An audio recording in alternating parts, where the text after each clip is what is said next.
सेब का नाम सुनते ही लोग जहां हिमाचल और जम्मू कश्मीर के बारे में सोचने लगते हैं, लेकिन ऐसा नहीं होगा, क्योंकि बांका के एक किसान हैं जिन्होंने सेब की खेती की शुरुआत कर दी है। आपको बता दें कि बांका जिला के बौसी प्रखंड अंतर्गत सबलपुर गांव निवासी रणवीर प्रसाद सिंह हैं, जिन्होंने सेब की खेती का शुरुआत कर दी है।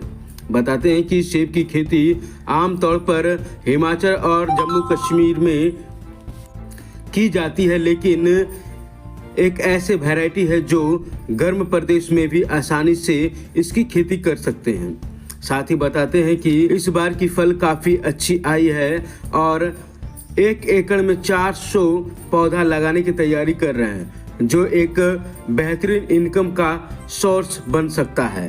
क्या नाम हुआ आपका? मेरा नाम रणवीर सिंह है जी। आप सेब की खेती कर रहे हैं, इसके बारे में आप क्या जानते हैं? सेब की खेती यूट्यूब पर हमने देखा था, हरिवंश शर्मा हैं मध्य प्रदेश और हिमाचल के बॉर्डर पे जी। तो उनसे हमको इन्फॉर्मेशन मिला कि ये एक वैरायटी उन्होंने विकसित किया है, हरमन 99। और हरमन 99 की खेती उस जगह पे की जा सकती है जहाँ पर 10 डिग्री से लेकर 40 डिग्री तक का टेम्परेचर रहता है। उस जगह पर इसकी खेती सफलतापूर्वक की जा रही है उनके द्वारा कई किसानों को भारत में कई क्षेत्रों में जी। तो उन्हीं से प्रेरित होकर के हमने इसकी इच्छा रखी कि मुझे भी लगाना है जी।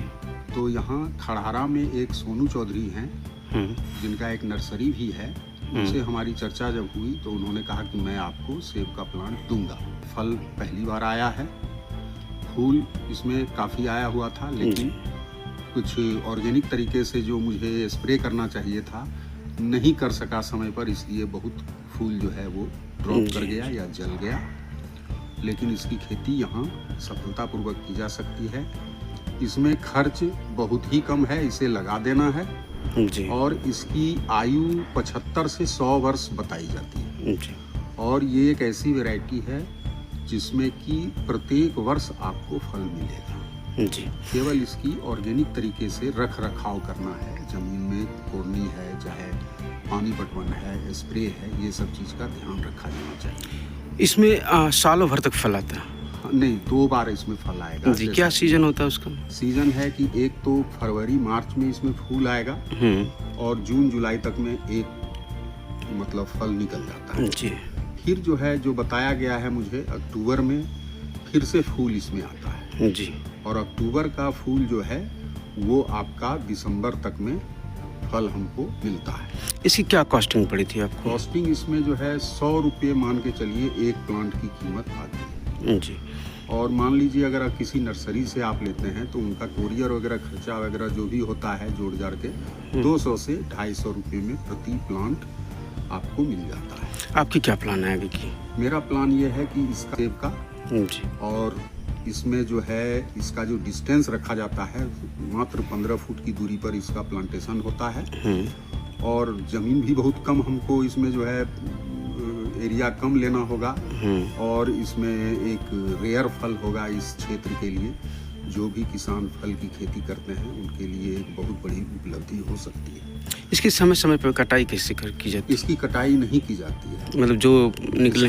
इसका सबसे बड़ा खूबी ये है कि एक वैरायटी और कोई आती है जिसका मुझे याद नहीं है कि वैरायटी का नाम क्या है। तो उसमें होता क्या है कि उसके साथ में एक और प्लांट जो है नर प्लांट दिया जाता है, तब जाकर के उसमें फ्लावरिंग होने के बाद उसमें फल लगेगा। लेकिन समस्या ये है कि उसकी कटिंग प्रत्येक वर्ष की जाती है और कटिंग होने के बाद जब पौधा बड़ा हो जाता है तो कटिंग करने में जो है किसान असफल जब होने लगते हैं तो फल कम आने लगता है जी। तो इसलिए इसमें ये सब कोई समस्या नहीं है, इसमें कटिंग वगैरह करने की कोई आवश्यकता नहीं है। जैविक किसान ही हूँ और मैं जैविक तरीके से धान हो, गेहूँ हो, सब्जी हो, फल हो, फल में भी स्प्रे जैविक तरीके से ही की जाती है और जैविक तरीके से अगर इसकी खेती करें तो हमें बहुत अच्छा फल प्राप्त होगा।